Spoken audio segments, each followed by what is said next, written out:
back to Afters with Joe and Chelsea. I think we ended the last one on a bit of a, weren't sure about how to pronounce pronunciation. Okay, here goes. Happens to the best of us. Pronunciation.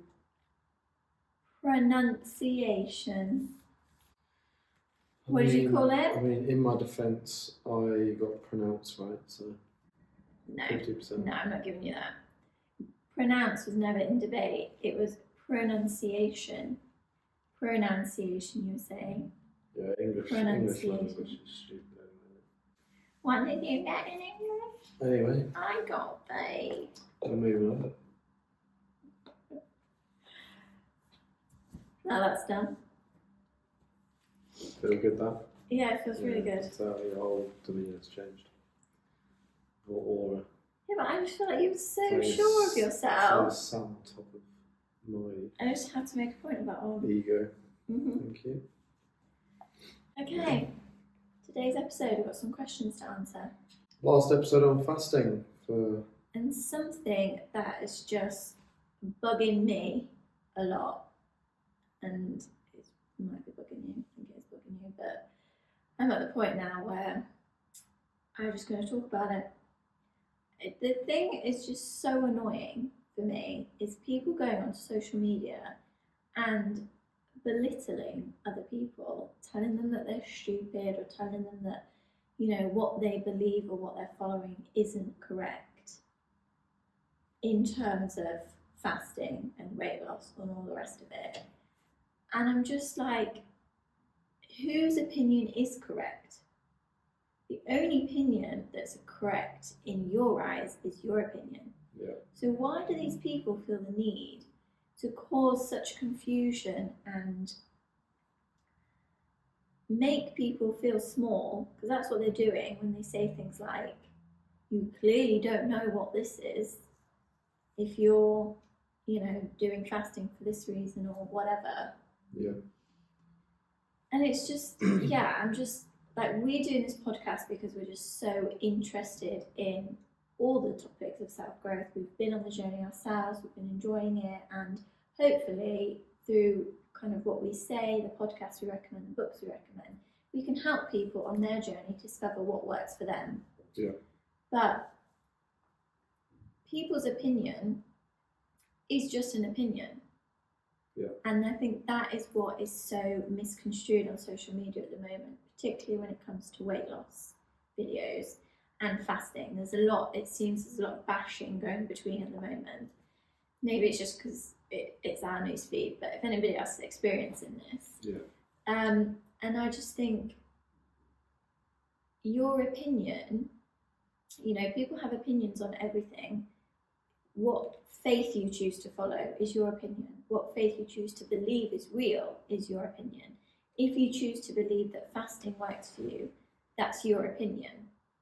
If you choose that you want to not do fasting because you love to eat food and you want to eat food whenever you want, then that is also your opinion. Yeah. And whatever your opinion is, like, that's okay. Yeah. Unless you're going to somebody for their professional advice and you're paying them for what you want to hear, you have health issues, you really need to lose weight, and you're going to these people for help, I get it. But blasting things on social media and criticising things like fasting from a you're an idiot point of view, it's just been put in my blood this week. Nice. Yeah. Good summary there. Yeah. I think if you're even talking about fasting, you're in a completely different realm to a lot of people on your health journey from a point of trying to improve your health in some way. So for people in a more public eye to then start belittling you is, it's not really on, is it? I think a lot of stuff that happens online is a bit of tongue in cheek, but then there's also points where people cross the line. I kind of respect, to an extent, people calling people out when it's clearly not right or they've clearly got it wrong. But at the same time, I would never try to create a channel or an ideology of that being why I'm doing it. We're not here to say that fasting's wrong or fasting's right. We're not here to say, like, no one is an expert in anything. No, and that's the thing, like, even if you're an expert or you're a professional, it still is only an opinion based on science that you've read or your education or your experience. And that is not construed enough, I think, in the messaging that's put out on social media. Every single scientific study that's been approved and has got results and it's been through testing, it will never ever be completely applicable to everything or everyone. No.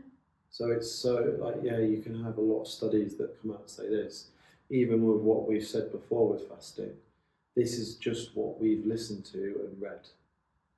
And a lot of the people that we have listened to and read have done their research.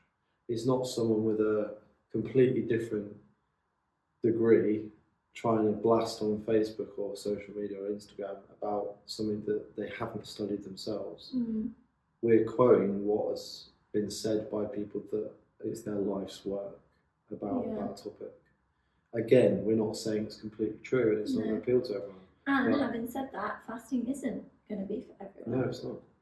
And that is something to keep in mind. But I completely agree. Like, if you're on social media and you're following people that are almost getting aggressive when they talk, when they're getting very impatient, then you need to kind of question that. Why are they getting like that? And also, the haters.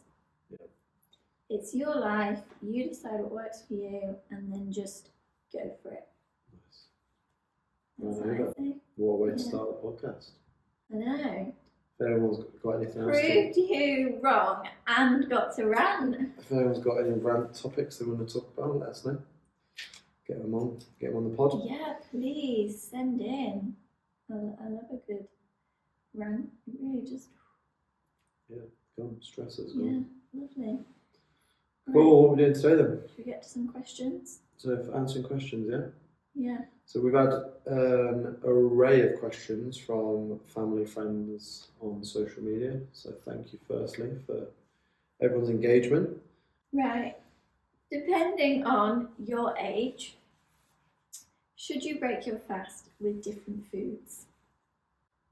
From what I have read and from what I have listened to, no. It doesn't really affect your body with the food you are eating or breaking your fast with, depending on your age. There is a number of different factors that will affect how your body reacts to food, your physiology, your actual chronological age compared to your biological age will affect it as well.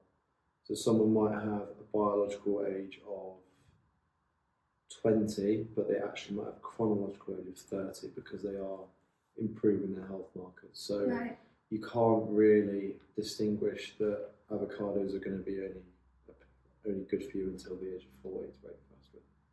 I just don't think there's enough research on it anyway. That makes sense. So don't really worry too much about that. Yeah. I don't think. Just worry more about what works for you. Because everything is individual. What agrees with you? Yeah, definitely. Go on then, big dog. What's MCT oil? You got it on you?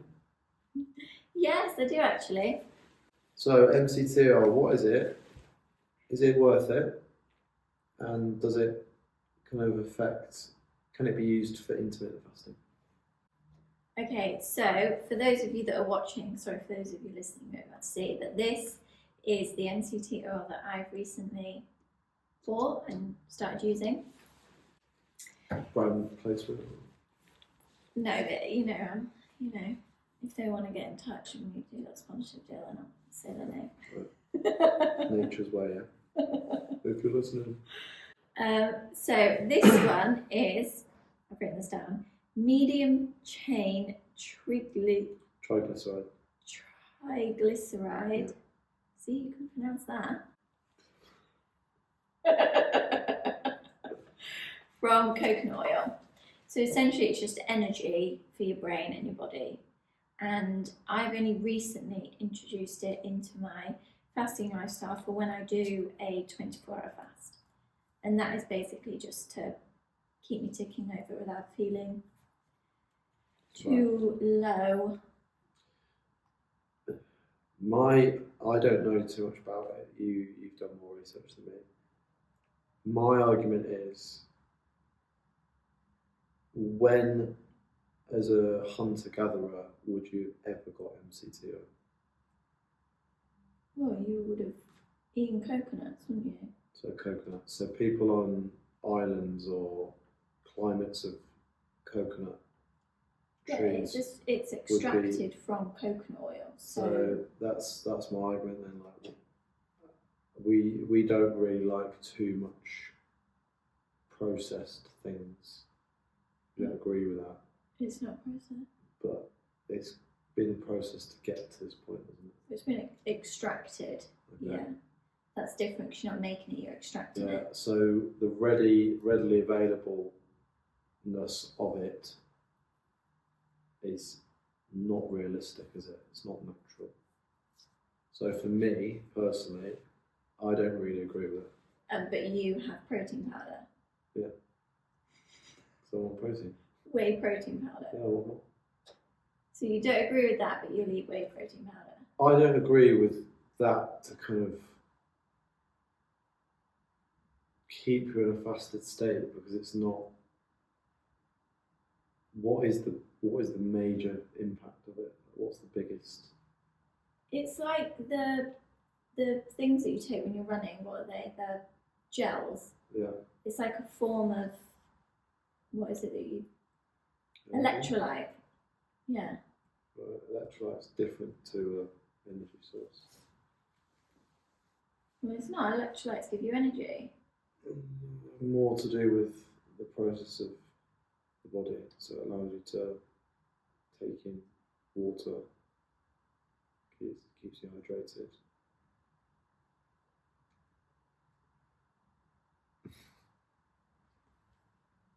I just feel like you're in an argumentative mood, so you're just challenging me on purpose. Because that's so hypocritical to say that you don't agree with that, but you'll eat whey protein powder. It's got more shit in it.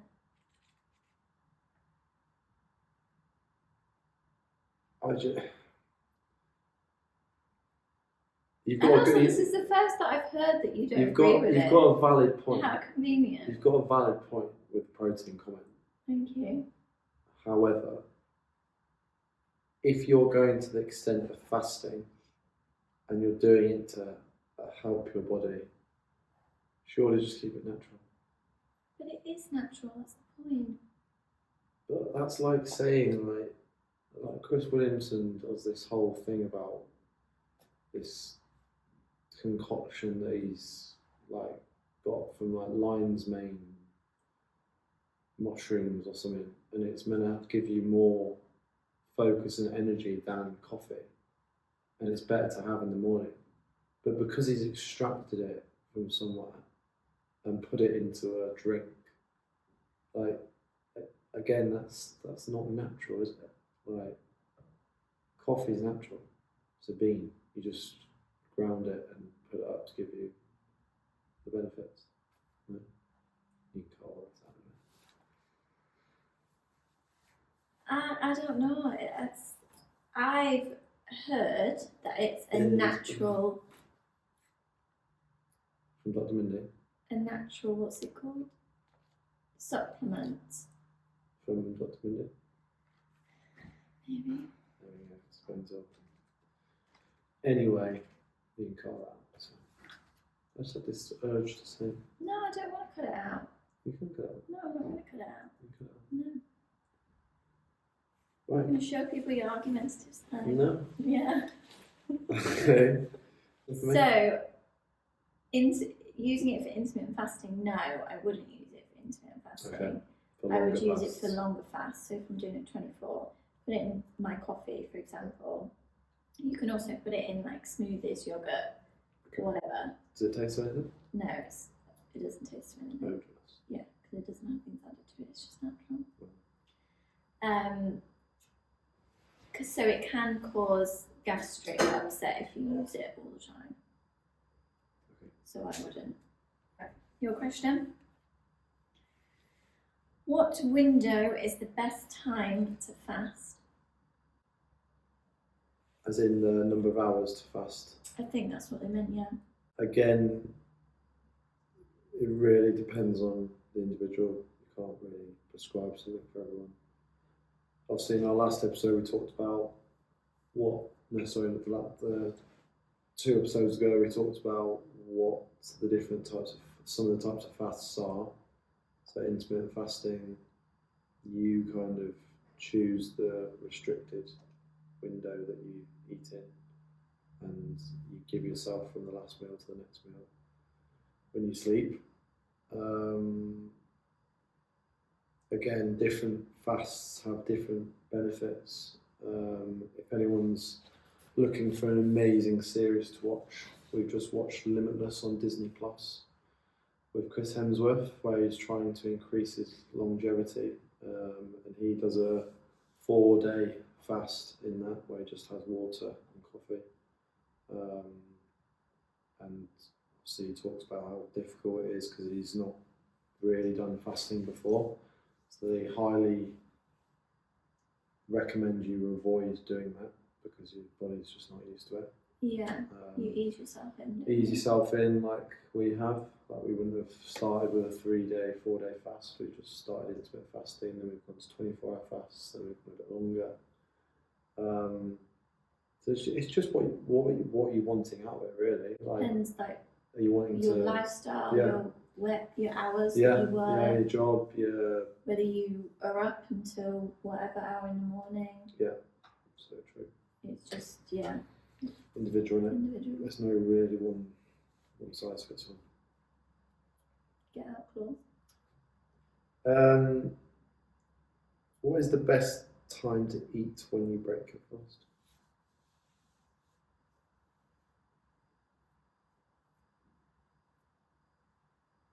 What is the best time to eat when you break your fast? Yeah. Like, is it a morning? Is it an afternoon? Is it? I don't think I get that question. Is that not the same as the previous question? It's very similar, yeah. What is the best time to eat when you break your fast? When you are eating when you break your fast? What's the best time to break your fast? Well, yeah, individual, isn't it? Well, it's just very similar to the other it is question, very similar, isn't it? but it's, yeah. Don't get offended by that. All right. So yeah, it's just individual, like whatever. There is no, you should break your fast at this time. If you... It depends on your last meal as well, doesn't it? Yeah, and as I said in our previous podcast, Your podcast, mine now, if you're a female, obviously you need to think about what stage of your cycle you're on as well, to really what time you should break your fast. Sorry to be vague on that one, but it's, yeah. Okay. Right. Would you say if you're fasting, you eat less because I've written this down, I can't read my writing. Yeah, because you've got awful handwriting. And you always give me stick for having worse handwriting. No, because whenever your family open cards, they always say, "Oh, we can tell you've not written this." Your sister said that before. Yeah, it's my sister. Yes. The sister also agrees with me that you mumble. If we both had to write down a passage of text, both of us could read my writing not both of us could read your way. Facts. Is that a fact, is it not opinion? Yeah, it's facts. Okay, right. Would you say if you're fasting, you eat less because become less interested. / become less excited about food because of the eating window being reduced? Good question. In my personal experience, when I started fasting, and I've kept to this, I've stopped eating a meal before I go to school. So in theory, I have eaten less meals, but I'd argue I've now kind of plateaued to eating the same amount of food because I require that energy for when I was obviously doing my marathon training. You know, around I didn't know. Why don't you tell our audience? Sometimes in school, like when I have a very long day, I just feel a bit flat, so I need more energy. So that food has just been moved around to a different part of the day. I'm not eating eggs anymore, which is maybe some of the change I've seen in my body shape, but it definitely took a while as well, didn't it? Because you were like, got to a point where you were saying you're just so hungry, like you don't feel full towards the end of your school day. Yeah. So you've kind of had to work to introduce more things. Yeah, and just different types of food. That curb that hunger and provide that energy. I definitely don't become less excited. I've not become less excited about food. I'd argue I've become more excited about food because I'm now seeing it as, okay, what's that going to do for my health instead of what's it going to do to make me feel good. Yeah. And because the window of time is restricted slightly, it's only by like 2 hours, 3 hours. I still want to think about food and get excited about it. So yeah, I mean, excitement for food is definitely not common. Yeah, fasting doesn't curb that at all. For me anyway, but it might change for different people. Lovely. Disclaimer. Someone's asked, why should I fast? It's a very fun question, isn't it? No one's going to get offended, don't we? My initial feeling when I hear that question is that is the kind of thing I would ask if I had no idea about the topic. Yeah. And I think as you kind of go on a health journey, like I'd said before, the whole fasting thing starts popping up when you're on this whole food, gut-friendly journey, because it is so intertwined. And a lot of what you do when you're fasting, when you break that fast, a lot of it is to do with the foods that you're breaking the fast with and what you're using to make sure that you have enough energy during your eating window. And obviously for women, the foods that you should be eating to help the increase of the hormones that you need. So it is overlaps, and I think when you're not in that kind of world, let's say, you may not. It's one of those where you don't have to fast. Like, why should I fast? Well, you don't have to. No. Fasting isn't for everybody. But if you are interested in fasting and you're on that journey of bettering what you put into your body and getting the most out of your health, well, there's loads of benefits to fasting. I don't think you should be fasting because you're seeing someone else do it and you want to do it. You should be doing it for a reason that's purely to help you improve in an area of your health. We haven't started fasting because someone said you should fast. No. We discovered it, we looked into it, we've developed it, we've changed it, we've enjoyed it, we're carrying on with it. Purely from a gut health point of view. Yeah. Which has helped us, might not help anyone else. Nice. Okay. Okay, reading my handwriting again. Does eating 2 to 3 hours after exercise affect muscle repair, growth, and recovery? That's a good question, that. It's a very good question. I am obviously not a scientist. I'm not a performance coach. I haven't got any kind of qualifications. However, from the podcasts and from the books I've read,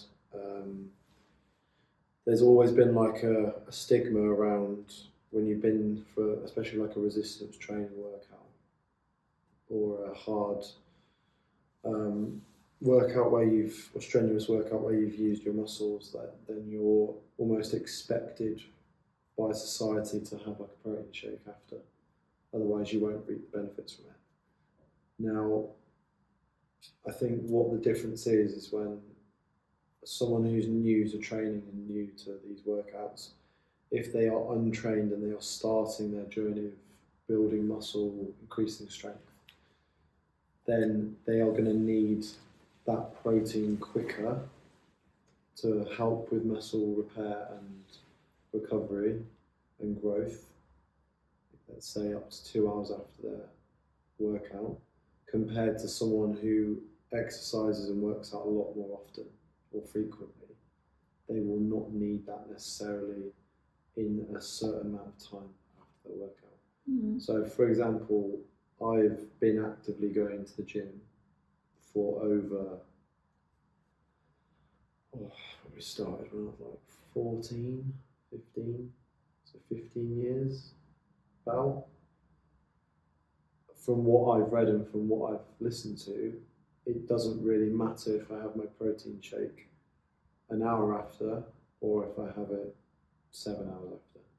But someone who's just breaking their fast and say they get up and they exercise, but then they're not due to break their fast for 2 or 3 hours later. So regardless of whether it's protein or not, is that right? If you want to see the best performance in your body for that workout, you need to think about what you're eating and what you're putting in your body before you work out. Which is something that like athletes and even people that are serious in the gym, like if you want to go and lift your PB in a session, if you are doing it in a fasted state where you've not eaten for over 15 hours, there might not be enough energy in your muscles to perform at the highest level. Mm-hmm. Like the research in athletes for coffee, for example, gives you a slight percentage increase in performance. So, okay, but just to keep it simplified for our listeners. No, it doesn't matter. Right. Really, when you're consuming that protein to allow the best recovery rate, growth, repair for your muscles. Okay. Nice. Okay. Yep. Final question for you: is it better to fast consistently, or just randomly? It's quite simple. Oh, is it? I think it depends what you want from it. For most people that live a fasting lifestyle, I would say yes, because it allows you to have consistency, and that kind of structure that we have, even though we do slightly different length fasts, is worked. It's really good for us. You know, some people may want to do fasting because of a health reason, or they decide they want to lose weight, or whatever it is, and it may not be a consistent thing, but I don't know, maybe that works for them. Yeah. I would say from our experience, yes, if you want to do it, consistency is great, and I think it also can provide that consistency to some people that are struggling to maybe find consistency with calorie deficits or whatever diet is that they've found on the internet. It's a lifestyle change, isn't it? It is a complete lifestyle change, and sometimes it's more manageable for somebody to go, I'm just not going to eat between this time and this time, than to go, okay, like, what's my intake Change today, it up, whatever. yeah. Because some people just can't manage that, and that's okay. Compounding interest, isn't it? That analogy of just building it up over time is when you see the benefit of it, not just doing it sporadically and randomly. Yeah. For some people. So I think if you're serious about it and wanting to do it, I think Last question. Yeah. So, is it better to exercise on an empty stomach? Again, this goes back to my previous answer with providing energy for your workout. There is some evidence to suggest that you will lose more fat or burn more calories in a fasted state. But if you're looking at it from a more rounded, holistic view, the amount of calories you burn during exercise will not really have a big impact on your weight loss anyway. It's all to do with your diet. So if you're doing fasted cardio because you're trying to lose weight, there is better ways around that to lose weight. Don't look at that as an option. Well, you can look at it as an option, but don't expect that to be the reason you're losing weight. Look at your diet if you want to lose weight. If you're doing fasted cardio because, like me, you don't like to have a full stomach when you are running in the morning, for example, like when I wake up and I'm going to go for a run, I will not eat anything before I run because I don't like the feeling of food in my stomach when I run. It affects my performance. I don't feel as light. I then start thinking about my gastric system. Like, am I going to have to go? AKA. Am I going to have to find I don't want to myself. A toilet on the way around. The only thing I might, like before a big race, I would definitely have coffee before, so I get into a... And that can be risky enough sometimes. No, but like, so I go before. Oh, so there's no risk. But you mentioned there cardio, but for me personally, I find if I'm going to the gym in the morning, even if I'm going to do a weight session, I have much more energy and I feel like I can lift more without feeling lethargic when I just go into the gym before I've had my breakfast. Even if I eat and then go in the afternoon, I struggle a bit. Yeah. The evening's not too bad, but obviously you've eaten through the day. There's just so many factors to consider. Like, are you going in the gym to lift a 1 rep max of your bench press? You're gonna have to prepare before you go in. You're gonna have to eat something that provides you with that energy, so your muscles have got the most glycogen in there ready to use. If you're going in there to do your routine, like, I don't know, strength session that is not too strenuous, then you'll probably get away with it. Everyone's different. Everyone reacts different. So you've just got to take that into consideration. So in a in a more direct answer to your question, that's whatever your preference is. But scientifically, there's not really too much in it to say that fasted cardio or exercise is necessarily always better. Yeah. Lovely. One thing I did want to touch upon before we finish is there was a question that came in around weight loss and